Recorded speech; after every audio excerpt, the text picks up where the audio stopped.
selon la couleur de responsable dans la vraiment chacun dans sa gauche, chacun dans ces valeurs-là. Et ça peut se rappeler, il y a quelques années, dans le secteur de Montréal, il y avait eu beaucoup de fumée pour un incendie qui était dans le secteur des Chichas.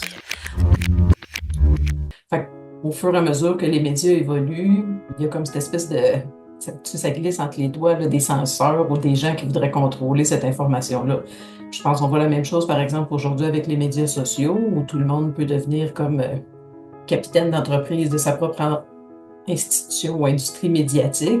Il y a des créateurs de contenu aujourd'hui qui décident de créer leur propre chaîne de nouvelles à travers les médias sociaux. Puis ça permet qu'il y ait beaucoup d'idées qui circulent dans le débat public, je veux dire. À l'occasion de la Semaine de la liberté d'expression, nous recevons Jasmine Bouchard, sous-ministre adjointe à Bibliothèque et Archives Canada. Elle souligne que la liberté d'expression se porte globalement bien au pays, rappelant que les débats entourant la censure sont cycliques et refont souvent surface lors de grands bouleversements sociaux. Mettant en lumière le rôle crucial de Bach, dont la gigantesque collection compte environ 22 milliards de pages, elle explique comment l'institution préserve notre histoire commune, explore l'intelligence artificielle pour le catalogage et contextualise les documents du passé sans pour autant les effacer de notre mémoire collective. Si la liberté d'expression, on pourrait la situer pour le Canada ou le Québec en général, mais comment elle se porte en fait? C'était ça. Si on entend souvent dire qu'elle pourrait être en déclin. Je sais que la grande présence des réseaux sociaux aujourd'hui et l'autocensure et les controverses et les critiques vont beaucoup plus rapidement qu'il y a quelques années en arrière. Alors, est-ce que c'est de l'intolérance à la controverse ou c'est de l'autocensure ou est-ce qu'on se situe là-dedans? Comment vous voyez les choses? Je pense que la liberté d'expression se porte somme toute bien. Au Canada, la liberté d'expression, c'est un des piliers de notre démocratie. La liberté de lire, la liberté de s'informer, la liberté de discuter de toutes sortes de choses. Je pense qu'on est privilégié de vivre dans un pays où on peut observer que beaucoup de nos concitoyens ont cette liberté-là. C'est certain que nous, à Bibliothèque et Archives Canada, on aime ça regarder le passé, tu sais, pour voir qu'est-ce qui est arrivé, où on est rendu, comment on a atterri ici. La censure existe depuis très, très longtemps. Depuis qu'il y a des écrits, il y a de la censure. Je pense que souvent, ce qu'on voit dans l'histoire, c'est comme un peu un truc cyclique. Quand il y a des moments de crise, quand il y a des grands bouleversements sociaux, on voit une espèce de montée là, de comme ce désir-là de soit d'autocensure ou de censurer l'autre pour des fois comme je sais pas, comme mettre un couvercle là, sur le changement de valeur qu'on observe dans la société. C'est quelque chose qui s'est produit, par exemple, dans le tournant des années 70, où il y a eu comme une espèce de montée de la censure autour de toutes sortes de trucs comme le langage que les gens utilisaient dans les livres, la sexualité explicite qui pouvait être abordée dans plusieurs ouvrages. Puis après ça, il y a eu comme une période un peu plus d'accalmie, où il y avait comme une grande stabilité au niveau de la société. Puis là, aujourd'hui, ce qu'on voit, c'est on est encore dans un bouleversement des normes sociales. Il y a comme des nouvelles idées qui arrivent. Il y a comme une espèce de brassage, surtout depuis la pandémie. Puis ça, ben, ça fait que ces questions-là remontent à la surface. Il y a plus de censure ou d'autocensure. Des fois, il y a plus de débat ou dialogue, selon la perspective des gens, à savoir ce qui devrait être abordé, comment ça devrait l'être. Fait que je pense pas que la liberté d'expression c'est comme dans une menace criante, mais c'est intéressant d'observer ces cycles-là à travers le temps, tu sais, particulièrement le 19e puis le 29e siècle. C'est quelque chose qui est très marqué. Quand il y a des crises au niveau social, il y a une montée là, de discussion autour de la liberté d'expression. Intéressant. Puis de le voir effectivement avec le recul et dans le temps, parce que j'imagine que l'information étant de plus en plus présente dans nos vies et on est beaucoup plus connecté, j'imagine on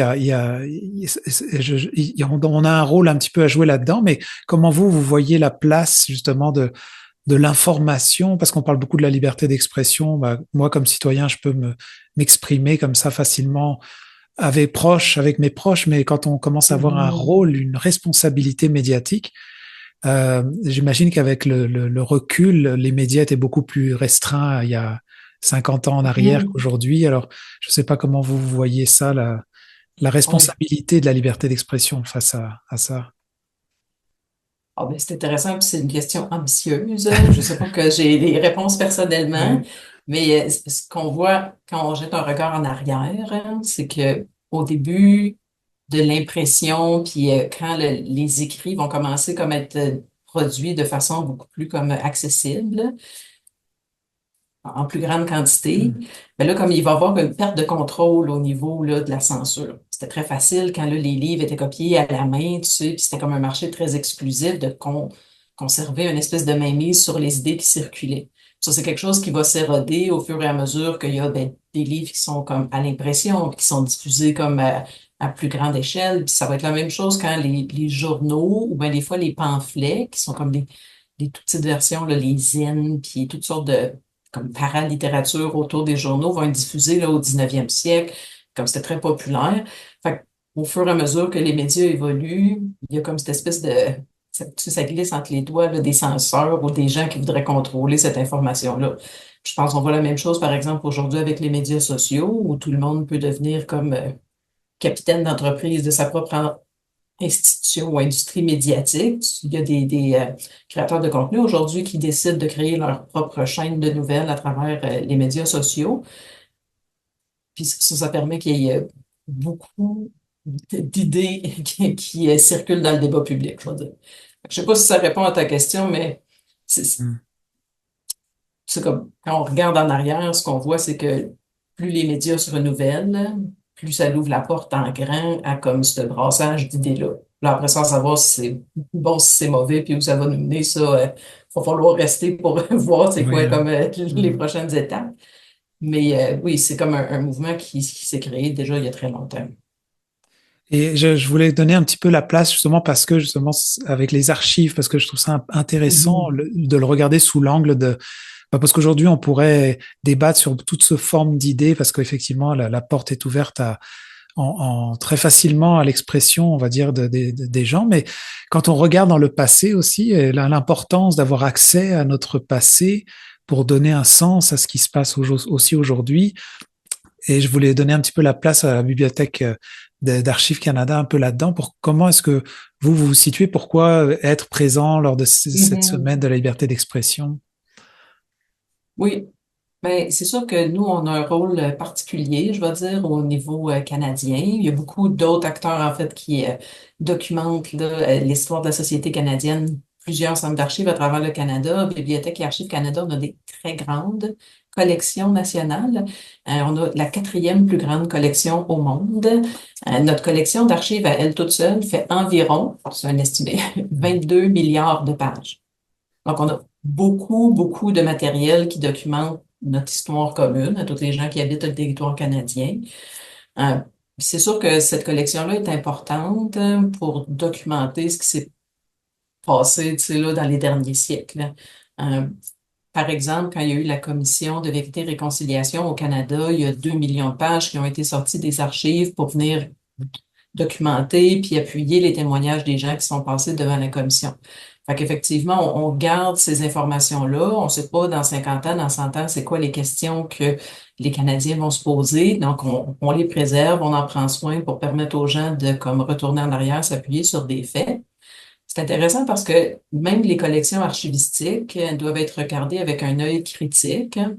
C'est des sources premières, c'est des documents que les gens vont créer de façon contemporaine. Donc, moi, quand j'écris un rapport, c'est comme contemporain à l'époque où on est, mais il faut qu'elle soit contextualisée parce que quand, par exemple, le document, quand le gouvernement produit un document, ben, c'est teinté de la perspective du gouvernement. Quand une communauté produit un document, ben, c'est teinté de la perspective de cette communauté-là, peu importe qui ces groupes-là sont. Donc, souvent, on a des gens qui viennent lire ces sources-là premières pour aller retracer des faits. Mais ces faits-là s'inscrivent, tu sais, comme dans un écosystème d'information parce que c'est pas parce que c'est capturé dans un rapport que c'est comme on peut laisser à la banque.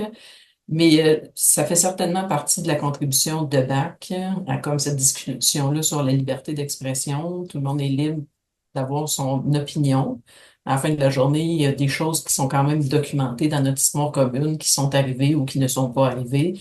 Puis nous, on est un des gardiens de cette masse documentaire, je dirais.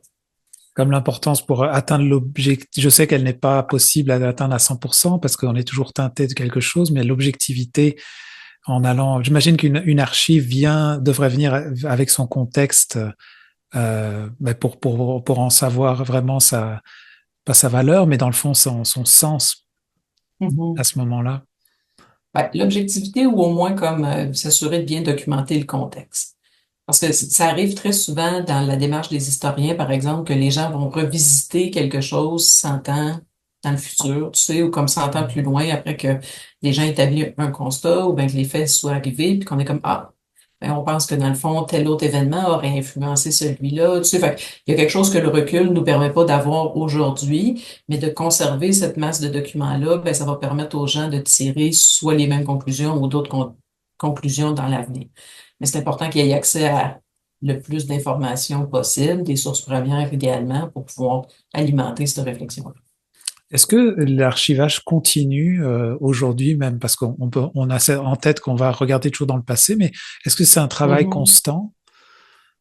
C'est un travail constant. C'est pas un travail facile dans le contexte où on est parce que les technologies évoluent tellement rapidement que des fois, c'est difficile pour les centres d'archives de garder le rythme.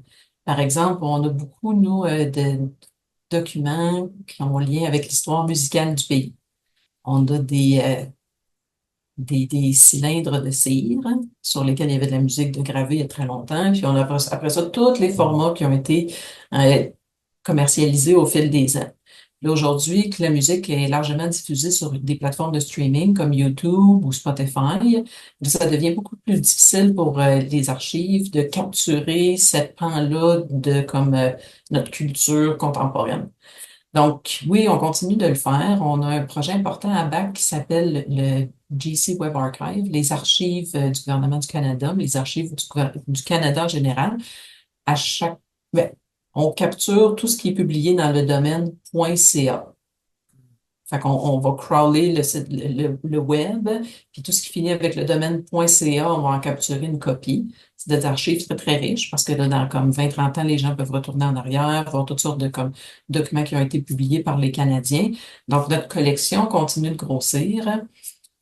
Cette collection-là est immense. Si on imprimait toutes les feuilles, puis qu'on les mettait une en arrière de l'autre, ça ferait 8 000 kilomètres, la distance de Ottawa à Athènes. Donc oui, la collection continue de grandir, notamment à travers les archives du web. On est détenteur aussi du dépôt légal pour le Canada. Donc, normalement, chaque livre publié au Canada est envoyé en 2 copies à Bibliothèque et Archives Canada. Donc, on continue de faire notre travail. On essaie de naviguer là, la réalité de toutes ces nouvelles technologies-là là, qui popent autour de nous autres, hein. C'est vrai, hein. Parce que j'avais une question, c'est peut-être un peu axé technologique, mais il y a ce qui est basé surtout sur les algorithmes aujourd'hui, c'est beaucoup les algorithmes, mais c'est des programmes qui décident si l'information qu'on dépose est juste ou pas. Il y a eu quelques années en arrière comme ça plusieurs problèmes. Donc gérer un peu, je veux dire comme ça, depuis la Silicon Valley, on peut avoir envie de déposer une opinion et en fait comme si l'humain n'était presque plus derrière pour pouvoir gérer cette liberté d'expression ou bien ou la censure. Comment toi tu vois cette position de la technologie, parce qu'on parle beaucoup d'IA et d'intelligence Mhm. artificielle pour le futur. Oui, ben, un des défis auxquels nous, on fait face en lien avec la technologie, c'est on a tellement des grandes collections, c'est impossible pour nos équipes de s'asseoir puis de documenter chaque morceau de papier qui arrive à BAC ou chaque document électronique qui arrive à BAC. Fait que ça veut dire qu'on a des millions de photographies, par exemple, mais il n'y a pas personne qui a pu s'asseoir pour dire, OK, dans la photographie, Jasmine est assise à son bureau, elle travaille, on est en 2026. Donc, on réfléchit aux possibilités de l'intelligence artificielle pour nous aider à faire ce travail-là, parce que sans cette description-là, c'est impossible pour les gens après de retrouver les documents. Ils deviennent juste comme un morceau dans la pile de toutes les choses qu'on a. Ceci étant dit, il y a des implications comme éthiques, tu sais, dans ça, puis il y a toutes sortes d'enjeux autour de ces projets pilotes-là où on viendrait utiliser l'intelligence artificielle, notamment parce que nous, on préserve les dossiers du gouvernement du Canada. Puis ces dossiers-là incluent, par exemple, beaucoup de renseignements personnels. Donc, on ne peut pas utiliser n'importe quelle technologie là, pour traiter ces documents-là. D'accord. Ce que je comprends, c'est parce que aujourd'hui, de plus en plus, il y a tellement d'applications qui sont des générateurs d'images. Et aujourd'hui, je peux demander de créer une image type Seconde Guerre mondiale. Même, on aurait du mal à se retrouver si c'est une image réelle ou pas. Comment est-ce qu'on pourrait aujourd'hui et dans le futur arriver à Bibliothèque Archives Canada, vous avez des outils pour détecter ce qui pourrait être vrai ou faux? Parce que on dirait que Ah c'est quelque ben, chose qui est de plus en plus présent, on dirait. La oui, falsification du traitement de l'image. oui, vrai ou faux, ou créé par l'intelligence artificielle ou pas créé par Hmm. l'intelligence artificielle. Non, on n'a pas encore d'outils. Je pense qu'il y a des sites comme de médias, des grands journaux, par exemple, là, qui ont créé des choses là, pour faire comme du fact-check ou pour Hmm. regarder là, si des images ont été générées par l'intelligence artificielle. Nous, on ne s'est pas encore aventuré dans ces eaux-là. Je veux dire, souvent, on est un peu en arrière hein, sur les grands joueurs technologiques. Hmm. Nous, presque 90% de notre collection est en format analogue. Donc, souvent, là, Ok. on se bat avec des problèmes du 20e siècle, même Hmm. si on est déjà rendu dans le 21e siècle. Ouais, parce que dans le fond, oui, c'est une réalité. Parce que ce que je comprends, c'est est-ce qu'on peut avoir accès à vos archives pour aller Mhm. traiter l'information, le passé, tout ça, d'un Oui, aspect numérique aussi, c'est-à-dire aller chercher l'information au niveau numérique? oui, absolument. Mais puis ça nous ramène, je te dirais, un peu à la liberté d'expression, dans le sens où les archives de Bibliothèque et Archives Canada, toutes nos collections, en fait, sont ouvertes à tous les Canadiens. Donc, n'importe qui peut communiquer avec nous pour faire une demande d'accès à nos collections. On a un outil de recherche qui ressemble à Google, mais Hmm. avec ses propres En interne. particularités. Tu sais, là, Ok. c'est ça. Fait que les gens peuvent se rendre sur notre site web, ils peuvent faire une recherche, puis à partir de là, ils peuvent soit venir consulter nos collections ici sur place, à Ottawa ou dans un de nos bureaux. On a 4 bureaux à travers le Canada, où les gens pourraient demander à avoir des copies numériques. Donc, on va numériser les documents, on va les partager avec eux là, par voie numérique. Il y a, il y a une partie de nos collections qui contient de l'information confidentielle ou des renseignements privés des citoyens canadiens. Donc, par exemple, si je veux avoir accès aux déclarations de revenus de Jasmine Bouchard, je peux seulement si je suis moi-même Jasmine Bouchard. À Ok. ce moment-là, c'est un type de demande un peu différent où il faut prouver son identité, puis il y a comme un peu plus de démarches à faire. Mais la collection de bac est ouverte à tout le monde, est accessible à tout le monde. En fait, on a environ 3 millions de personnes 3 millions de visites sur notre site web par année. Donc, il y a beaucoup Hmm. de gens là, Ah qui oui, viennent la consulter sur une base régulière. d'accord.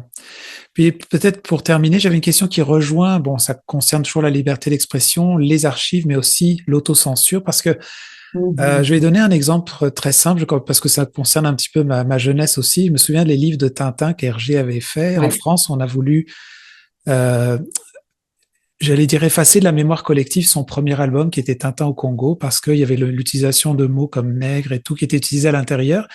Et donc, ça concerne une histoire de notre passé réel. Et comment vous, au bac, vous voyez l'idée de conserver des éléments qui peuvent aujourd'hui, bien sûr, si on les ressort dans un contexte, ça pourrait choquer, et versus dire on l'efface de la mémoire collective parce que Mhm. c'est pas correct, pardon, politically correct de le dire. Oui. Ben, on fait différentes choses à cet égard-là. On a travaillé beaucoup sur la terminologie qui est utilisée dans nos descriptions. Parce que parfois, ça arrive que des documents historiques vont utiliser un langage qui aujourd'hui on considère comme complètement inacceptable. Mm. En même temps, nous, on peut pas aller changer les textes dans des documents historiques, évidemment. Mm. Donc, ce qu'on va faire là, c'est, par exemple, on va venir mettre un avis en haut de page web qui viennent comme stipuler, là, juste avertir les gens que, juste préparez-vous, là, il y a du langage offensant dans quelques-uns de ces documents-là. Quand c'est des descriptions que nous, on a générées, des fois, on va aller changer le vocabulaire qui était utilisé. Tu sais, comme des termes, notamment autour des communautés autochtones qui sont tombés en désuétude ou qu'on a comme jugé qui étaient plus appropriés d'utiliser au cours des 20 dernières années. Donc, on va aller faire les changements dans les catalogues. Souvent, on va conserver là, dans des notes l'ancienne nomenclature dans les descriptions, juste pour pas essayer d'effacer le passé, pour être clair que comme on reconnaît qu'on l'a fait dans le passé, on était une institution coloniale, aujourd'hui on a changé, puis ça, c'est une nouvelle façon de faire. On a aussi des services pour nos propres employés, des formations, parce que des fois, travailler avec les archives, ça peut être très difficile, très confrontant, notamment pour ces gens-là dans nos équipes qui ont travaillé sur les archives liées aux écoles résidentielles. Donc, on a de la formation là, sur, en anglais, on dit trauma response. Tu Mm. sais, comme comment se protéger soi-même Ouais. quand on est confronté à des trucs très difficiles. Donc, c'est quelque chose qu'on offre à nos équipes, puis nos gens qui sont sur la première ligne, qui accueillent les visiteurs, sont aussi sensibilisés à ça. Comment reconnaître la détresse chez nos usagers, comment les aider à travers ça. Intéressant. Donc là, on dirait que l'archive doit venir avec l'archive encore plus large pour avoir vraiment son contexte, pour justement ne pas être choqué si jamais il y avait des choses qui pourraient être très Mhm. très différentes de ce qui se fait aujourd'hui. Fait que ça s'inscrit un peu tu sais, dans la mouvance de ce qu'on voit dans les bibliothèques publiques, hein, parce que la Semaine de la liberté d'expression, c'est un projet qui est largement porté par les bibliothèques publiques canadiennes. Les bibliothèques publiques aujourd'hui au Canada, c'est beaucoup plus qu'un endroit où on peut aller emprunter des livres. C'est vraiment comme un lieu de vie communautaire, comme ils se voient comme un espace d'accueil pour toutes sortes de membres de la communauté, tu sais, comme des adolescents, des gens qui sont en situation d'itinérance, qui viennent chercher refuge dans ces endroits-là. Fait que les bibliothèques aussi sont dans ce mandat-là, bon, ce mandat-là ou cette optique-là de, ben, non seulement on va donner accès, tu sais, mais comme on veut offrir un lieu où les gens peuvent dialoguer, se sentir bien, tu sais, être accueillis. Fait que oui, les archives sont en train là, d'emboîter le pas dans cette mouvance-là. Hmm. Est-ce que n'importe qui peut accéder aux archives comme ça sur Internet? On peut se connecter puis aller chercher ce qu'on vous souhaiterait? Oui. Je dirais à BAC qu'on a des milliers, si c'est pas des millions de documents qui sont déjà disponibles de façon numérique. Donc, quand les gens font une recherche dans le catalogue, par exemple, là, une photo du Parlement en 1900. Hmm. Là, je vais trouver peut-être une vingtaine d'images. Si je choisis quelque chose là-dedans qui fait mon affaire, je l'utilise. Chaque matin, dans le journal, il y a comme 5 à 6 images tirées des collections de bacs qui sont publiées. Fait que tout ce matériel-là existe, il est là pour que n'importe qui s'en serve. Si jamais vous allez faire une recherche et que vous ne trouvez pas ce que vous cherchez, vous pouvez écrire à nos équipes d'aide à la recherche. Ils vont vous aider, parce que c'est tellement une grosse collection, tu sais, c'est pas facile de s'orienter tout le temps. Puis après ça, dépendamment de si on l'a numérisé ou pas, ils vont vous aider à naviguer l'accès. Parce que si vous voulez comme une reproduction, ben là, ils vont vous envoyer c'est quoi le bon formulaire pour demander une copie puis qu'on vous l'envoie. Si jamais c'était un dossier avec des informations privées, par exemple, mon grand-père est un vétéran de la Deuxième Guerre mondiale, puis si je veux avoir accès à son dossier, là, je dois faire une demande selon la loi de l'accès à l'information et les renseignements personnels. Donc ça, c'est un type de demande qui est un peu différent de juste aller dans le catalogue, trouver une image, la copier dans mon PowerPoint. Hmm. Mais on est là pour servir tous les Canadiens. D'accord. Est-ce que je comprends qu'à un moment donné, il se passe assez de temps qu'on peut quand même accéder à des archives qui étaient peut-être plus privées à un certain moment donné, ou est-ce que c'est quelque chose comment ça fonctionne? Ça arrive avec le temps qu'on va ouvrir des collections. Le Canada a un régime ça s'appelle déclassification des documents qui est un peu différent de celle de plusieurs autres pays comparables, c'est comme Hmm. la Grande-Bretagne, l'Australie, les États-Unis. Dans ces pays-là, il y a beaucoup d'endroits où les documents sont ouverts automatiquement après une trentaine d'années. Nous, on n'a pas ça au Canada. Donc, c'est très variable, là. Il y a des collections qui ont été largement ouvertes parce que nos équipes d'experts se sont penchées puis ont dit, ben non, il n'y a pas d'informations problématiques là-dedans, on ouvre tout. Puis après ça, il y a des documents, des collections qui sont encore fermées parce que là, on n'a pas eu le temps ou ben il y a des enjeux qui font qu'on essaie de limiter l'accès. Mais oui, on essaye d'ouvrir le plus possible de pans de notre collection. Par exemple, les soldats qui se sont battus dans la Première Guerre mondiale, les dossiers ont tous été numérisés, sont accessibles. On travaille avec les écoles. Il y a des écoles qui font des projets là, à chaque année où des étudiants trouvent un soldat puis essayent de voir il est né où il s'est battu où, qu'est-ce qui est arrivé après. Fait que, oui, les documents qui sont plus vieux, normalement, sont plus facilement accessibles. Ah, intéressant. Est-ce qu'on peut dire que on devient, ou ça devient comme vous dites, juste pour un livre, vous recevez à chaque fois une copie de ce qui se fait au Canada. C'est la bibliothèque d'Alexandrie, là, de plus en plus, l'information où tout se retrouve comme ça à un endroit. Oui, oui, oui, Ouais. c'est des grosses collections. C'est pour ça que les deux institutions ont été jointes, hein, parce que normalement, les pays ont une archive nationale et une bibliothèque nationale. Le Canada a un modèle assez unique. L'idée derrière le merger, c'était que les gens puissent avoir un endroit où aller pour trouver toute l'information. Et pour terminer, revenir vraiment à la semaine de la liberté d'expression, qu'est-ce que le Bibliothèque Archives Canada fait justement comme est-ce que vous organisez des activités en lien avec ça? Oui, toute la semaine, on a une campagne média sur nos médias sociaux, tu sais, comme la semaine de la liberté d'expression, parce que c'est sûr que c'est quelque chose qui se vit toute l'année. En anglais, on dit freedom to read. En français, c'est un peu plus large, tu sais, comme le manteau de la liberté d'expression. Oui. Fait que la semaine se veut surtout comme une occasion pour les gens d'en parler. Fait que là, toi puis moi, on est en train de comme, participer à ça. Ça se veut vraiment une occasion d'avoir des dialogues sur ces enjeux-là. Donc, on est en train de le faire maintenant. On le fait à l'interne aussi. On a des équipes qui visitent les universités de la région pour aller tenir des kiosques, avoir des discussions avec les étudiants sur c'est quoi la liberté d'expression, c'est quoi les livres qui ont été censurés dans les dernières années au Canada. Donc, avoir un dialogue, je dirais, c'est comme une première étape pour les gens qui voudraient participer à travers le pays. Je ne sais pas si vous, à Gaspésie, il y a des activités d'organiser dans les bibliothèques publiques, mais il y a un site web pour la Semaine de la liberté d'expression qui liste là, une trentaine d'activités qui ont lieu un peu partout à travers le pays. Certaines sont virtuelles, donc les gens peuvent participer à distance. Il y a des gens qui font des trivia, des soirées de quiz. Il y a des gens qui font des clubs de lecture spécifiquement où ils vont lire des ouvrages qui sont censurés. Il y a de la projection de films, un film qui est sorti l'année dernière qui s'appelle The Librarians, les bibliothécaires, qui parle un peu là, de comment ça a un impact dans le milieu. Donc, il y a différentes façons dont les gens peuvent embarquer dans le mouvement. On invite aussi les gens à lire des livres censurés cette semaine ou toute l'année. Oui, il y en a beaucoup sur les tablettes de vos bibliothèques. Il y a beaucoup de livres au fil des années là, qui ont fait l'objet de défis. Donc, c'est ça, il y en a toujours un bon pas loin de chez vous. Intéressant comme invitation. En tout cas, merci beaucoup, Madame Bouchard, pour votre temps. Ça me fait plaisir. Merci à vous pour l'invitation.